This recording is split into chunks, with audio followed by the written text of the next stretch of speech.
अफगानिस्तान में भारत का सबसे बड़ा भौकाल। एक ही झटके में मोदी का मुरीद बना तालिबान। ईरान और भारत का खेल, पाकिस्तान हुआ फेल।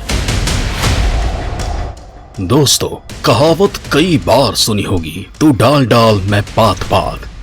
बेचारा पाकिस्तान जब तक मोदी वाले चक्रव्यूह को समझने की कोशिश करता है, तब तक तो नया गेम शुरू हो जाता है। तालिबान को सत्ता दिलाकर मियां इमरान को लग रहा था कि बस अब तो दुनिया फतेह कर ली, अब अमेरिका भी उसकी जी हुजूरी करेगा, जिनपिंग तलवे चाटेगा और रूस उसकी खुशामद करेगा। और भारत का क्या है, वो भी पाकिस्तान से मजबूरी में दोस्ती का हाथ आगे बढ़ाएगा। लेकिन जरा रुक जाइए, सामने कोई हलवा नहीं है, क्योंकि सामने वो बैठा है जिसने पाकिस्तान को छठी का दूध याद दिला दिया है। मियां इमरान भूल गए कि भारत की सरजमी का सरताज बात कम, सर्जिकल स्ट्राइक ज्यादा करता है। और अब तो अफगानिस्तान में बैठे तालिबान पर भी एयर स्ट्राइक हो गई है। बिल्कुल ठीक सुन रहे हैं आप, इस बार मोदी ने कोई बम नहीं फोड़ा है, लेकिन धमाका दोस्तों इतना भयंकर हुआ है कि इमरान सरकार के तोते उड़ गए हैं। क्योंकि पाकिस्तान को इल्म था कि उसकी जमीन के इस्तेमाल के बगैर भारत अब अफगानिस्तान में कुछ नहीं कर पाएगा। लेकिन भाई साहब, अब तो खेल हो गया है, और इसमें भारत के साथ आ खड़ा हुआ ईरान, जिसने खुलेआम मोदी से कहा है कि हमारी जमीन का यूज करिए और अफगानियों के दिलों पर राज करते रहिए। यानी दोस्तों, अफगान के लिए ईरान का दरवाजा क्या खुला, पाकिस्तान का तो मोदी ने फिर से निवाला ही छीन लिया है। बेचारा फिर से हाथ मलता रह गया। तो मोदी ने कौन सा नया गेम कर डाला है, ईरान ने भारत को कौन सा बड़ा ऑफर दे डाला है, और अड़ंगा डाल रहे पाकिस्तान को अब तालिबान ने उल्टी कौन सी नई मार दे दी है। और बड़ी बात, आखिर तालिबान अब इमरान का नहीं, मोदी का मुरीद क्यों बन बैठा है। दोस्तों, ये बात बहुत जरूरी है और आपको इस वीडियो में मैं ये बताने वाला हूं, जिसको सुनकर करोड़ों भारतीयों का दिल भी गार्डन गार्डन हो जाएगा। दोस्तों, एक बात तो आप जानते ही हैं कि भारत की ईरान से तगड़ी यारी रही है। भारत ने ईरान के साथ मिलकर कई प्रोजेक्ट किए हैं और अफगानियों की मदद के लिए दोनों देशों ने कई काम किए हैं। लेकिन चूंकि अब तालिबान अफगानिस्तान की सत्ता पर काबिज हो गया है, और इस तालिबान से ना तो भारत की बनती थी और ना ही ईरान की, लेकिन जब अफगानी लोग संकट में आए तो मोदी की ये दोनों ही मुल्क एक बार फिर से इनकी मदद करने आगे आए हैं। वैसे आगे ही क्या आए हैं, मोदी के नए चक्रव्यूह के कारण अब अफगानिस्तान से पाकिस्तान का खेल ही खत्म कर डाला है। क्योंकि ईरान ने अफगानिस्तान को लेकर भारत को एक बड़ा ऑफर दिया है, लेकिन इस ऑफर ने पाकिस्तान के पूरे अड़ंगे की हवा निकाल दी है। जो गंभीर मानवीय संकट से जूझ रहे अफगानिस्तान की गेहूं, दवाओं और कोरोना वायरस के टीकों के परिवहन में लगा रहा था। भारत बार बार अफगानियों की मदद के लिए रास्ता मांगता रहा, लेकिन जब इमरान कुंडली मारकर बैठ गए तो भारत ने हवाई रास्ते से मदद पहुंचा दी। लेकिन जब ये बात ईरान को पता चली तो वो दौड़कर मोदी से संपर्क में आया और भारत की सहायता करने की पेशकश की। ईरान का ये कदम भारत के लिए बहुत बड़ा ऑफर है और पाकिस्तान के लिए बहुत बड़ा झटका माना जा रहा है। इतना ही नहीं, ये चीन के लिए भी किसी तमाचे से कम नहीं है, क्योंकि कुछ वक्त पहले चीन ईरान में बड़ा खेल करने वाला था, लेकिन अब वो भी सरेंडर हो गया है। लेकिन ईरान पर मोदी का ये चक्रव्यूह कैसे चला, ये जानना भी जरूरी है। तो दोस्तों, ईरानी विदेश मंत्रालय ने भारत के विदेश मंत्री एस जयशंकर से टेलीफोन पर बातचीत की, जिसमें ये बहुत बड़ा ऑफर दिया। इतना ही नहीं, ईरानी विदेश मंत्री हुसैन अमीर अब्दुल्लाहियान ने अफगानिस्तान में एक समावेशी सरकार के गठन का भी आह्वान किया है। साथ ही अफगानिस्तान की मदद के लिए भारत ईरान के चाबहार पोर्ट का इस्तेमाल करने को कहा है, ताकि ज्यादा से ज्यादा मदद पहुंचाई जा सके। यानी दोस्तों, अब तक भारत को अफगानिस्तान की मदद से रोकने वाले पाकिस्तान की परमानेंट छुट्टी हो गई है। भारत अब आसानी से अफगानिस्तान में गेहूं, दवाओं और कोरोना वैक्सीन की सप्लाई कर सकेगा। वैसे दोस्तों, मोदी ने एक गेम तो पहले ही कर दिया है और ये उसकी सेकेंड इनिंग है। तालिबान पर चला पीएम मोदी का जादू, भारत की दरिया दिली से भावुक हुए तालिबानी, भारत की तगड़ी मदद ने बदल दिया माहौल। दोस्तों, तालिबान के सत्ता आने के बाद से ही अफगानिस्तान की जनता की मुसीबतें बढ़ी हुई हैं।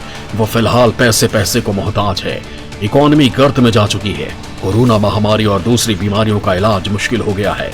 और ऐसे वक्त में भारत ने एक बार फिर पड़ोसी धर्म निभाते हुए 2 टन दवाइयों की नई खेप भेजी है। ये दवाइयां काबुल में इंदिरा गांधी हॉस्पिटल को सौंपी गई। जब यह सहायता अफगानिस्तान पहुंची तो भारत की इस मदद को देख तालिबानी आतंकी भी भावुक उठे। वो खुले दिल से मोदी का स्वागत करने लगे और लगे हाथ भारत सरकार को धन्यवाद भी भेजा, क्योंकि भारत ने एक बार नहीं बल्कि जीवन रक्षक दवाओं और कोविड-19 के टीकों की 3 अलग-अलग खेप अफगानिस्तान भेजी हैं। पहली खेप एक विशेष चार्टर्ड विमान से भेजी गई थी, जिसके बाद ईरान की महान एयर की उड़ान के जरिए ये मदद पहुंचाई गई। हालांकि पाकिस्तान के अड़ंगे की वजह से अभी तक भारत 50,000 टन गेहूं की आपूर्ति अफगानिस्तान को नहीं कर पाया है। क्योंकि पाकिस्तान ने भारतीय ट्रकों को पाकिस्तान होकर गुजरने की इजाजत नहीं दी है। अंतर्राष्ट्रीय दबाव में इमरान खान ने हामी तो भरी, लेकिन इतने नियम लगा दिए हैं कि भारत के लिए अफगानिस्तान तक मदद पहुंचाना ही नामुमकिन हो गया है।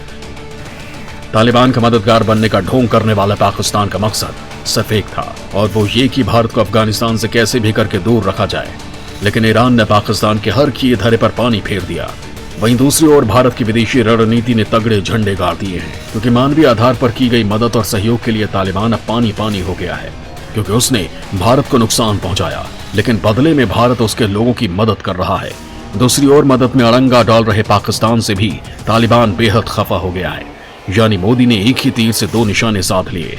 तालिबान को पालने पोसने वाले पाकिस्तान को ही अब उसका दुश्मन बनवा दिया, तो हवाई रास्ते से दूसरी मदद भेजकर अफगानियों का दिल भी जीत लिया है। मोदी का संदेश साफ था कि भारत तो आपका दोस्त है, बस ये पाकिस्तानी सरकार ही दुश्मन है। हालांकि दोस्तों, भारत ने ये गेम कोई एक ही दिन में नहीं खेला, बल्कि इसका आगाज वैसे तो पिछले साल अगस्त में ही कर दिया था, लेकिन असली कामयाबी 20 अक्टूबर को मिली थी, जब रूस में तालिबान पर मीटिंग हुई थी। उस मीटिंग में मोदी सरकार ने नया ही चक्रव्यूह खेलते हुए पुतिन के घर में भारत के लिए नए दरवाजे खोल दिए, और मोदी के चक्रव्यूह में तालिबान आता गया। और दोस्तों, यहीं से तालिबान और पाकिस्तान के बीच दुश्मनी की दीवार भी नए सिरे से शुरू हो गई। इसके बाद मोदी ने एक और बड़ा गेम करते हुए डोभाल को बड़ा गेम सेट करने की जिम्मेदारी दी, और फिर जो हुआ उससे पाकिस्तान के होश फाख्ता हो गए, क्योंकि इस मीटिंग के बाद तालिबान भारत को सच्चा हितैषी बताने लगा। और अब तो ईरान ने अपने दिल के दरवाजे क्या खोले, पाकिस्तान क्लीन बोल्ड हो गया है। वैसे दोस्तों, ईरान एकदम से मदद के लिए आगे क्यों आया है, या यहाँ भी कुछ भारत का गेम है, ये बात भी मैं आपको बताता हूँ। तो दोस्तों, भारत ईरान की यारी पाकिस्तान पर पड़ गई भारी। चाबहार के रास्ते भारत की अफगानिस्तान में हुई एंट्री। ईरान और अफगानिस्तान करीब 920 किलोमीटर लंबी सीमा साझा करते हैं, और तालिबान के साथ ईरान के रिश्ते काफी अच्छे नहीं रहे। जब पंजशीर में तालिबान और पाकिस्तान बम बरसा रहे थे, तब भारत की बात को ईरान का तगड़ा सपोर्ट मिला था। और 15 अगस्त को तालिबान के कब्जे में आने के बाद से अफगानिस्तान के घटनाक्रम को लेकर भारत ईरान के संपर्क में लगातार रहा है। ईरानी राष्ट्रीय सुरक्षा सलाहकार ने 2 महीने पहले अफगान संकट पर भारत द्वारा आयोजित एक क्षेत्रीय सम्मेलन में भी भाग लिया था। कॉन्क्लेव में रूस, कजाकिस्तान, किर्गिस्तान, तजाकिस्तान, तुर्कमेनिस्तान और उज्बेकिस्तान के राष्ट्रीय सुरक्षा सलाहकारों ने भी भाग लिया था।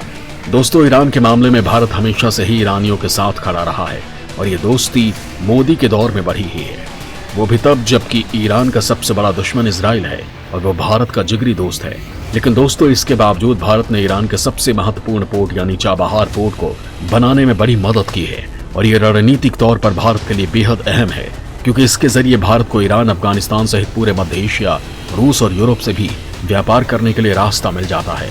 अरब सागर में स्थित इस बंदरगाह के जरिए भारत, ईरान, अफगानिस्तान के बीच नए रणनीतिक ट्रांजिट मार्ग की शुरुआत हो जाती है, और इस रास्ते का पूरा निर्माण होने के बाद अब तीनों देशों का व्यापार काफी मजबूत हो जाएगा। दोस्तों, इस पोर्ट के निर्माण के साथ ही भारत के लिए अफगानिस्तान तक पहुंचना भी बेहद आसान हो गया है। अभी तक अफगानिस्तान तक सामान भेजने या फिर मंगवाने के लिए भारत को पाकिस्तान के रास्ते का इस्तेमाल करना पड़ता था, लेकिन अब पाकिस्तान हमेशा के लिए पीछे छूट गया है, क्योंकि पाकिस्तान किसी भी हाल में नहीं चाहता कि अफगानिस्तान तक भारत पहुंच पाए। जो कि अफगानिस्तान की सरकार भले ही पाकिस्तान समर्थित है, लेकिन अफगानिस्तान की जनता भारत के साथ है। लिहाजा जैसे ही भारत अफगानिस्तान तक मदद पहुंचाने की कोशिश करता था, पाकिस्तान अलग अलग तरह से अड़चनें पैदा करने में लग जाता था। अफगानिस्तान तक मदद भेजने के लिए भारत के लिए आसान तरीका पाकिस्तान ही है, और इसी का फायदा उठाने की कोशिश पाकिस्तान करता है। पाकिस्तान ने पहले कहा था कि भारतीय गेहूं को अफगानिस्तान तक भेजने के लिए पाकिस्तानी ट्रकों का इस्तेमाल किया जाएगा, जिस पर पाकिस्तानी झंडा लगा होगा, जिसे भारत ने स्वीकार भी कर लिया। लेकिन दांव उल्टा पड़ता देख पाकिस्तान ने बयान बदल दिया और कहा कि अफगानिस्तान के ट्रकों से ही भारतीय गेहूं को अफगानिस्तान तक पहुंचाया जाएगा, जो फिलहाल संभव नहीं था। भारत ने पाकिस्तान का तगड़ा विरोध भी किया, क्योंकि मानवीय मदद के लिए किसी भी तरह की शर्तें नहीं होनी चाहिए, लेकिन पाकिस्तान नहीं माना, और अब उसका ये दांव भी खाक हो गया है। तालिबान पर अब मोदी का तिलिस्म चल चुका है, और अब पाकिस्तान के खिलाफ वो जो कुछ करने वाला है, उससे भारत को बड़ी राहत मिलने वाली है, क्योंकि जो प्लानिंग मोदी ने 24 अगस्त को की थी, वो अब कमाल दिखाने लग गई है।